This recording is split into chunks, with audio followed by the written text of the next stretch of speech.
I want to show you how long my Delta 1300 from EcoFlow could power this small air conditioner on a full charge. I believe this is a 5000 BTU air conditioner in a runaway camper.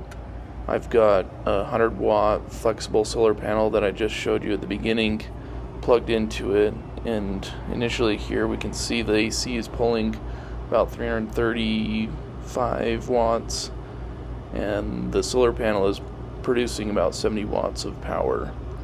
This part is interesting. Right now you can see it's taking about 330 watts and it's on high cool mode. Then I switch it to low cool mode to see what the difference is in the watts, and we can see that it's still 330 watts, so roughly no change. However, later on, this is a couple hours later, I've been having it run on high mode, and we can see that the watts are about 370 watts. So maybe there is a 40 or 45 watt difference after all. I got my temperature gun just to show you how well the AC is working on high mode. I've got the red laser pointed at the vents, and we're reading in the high 40 degree range.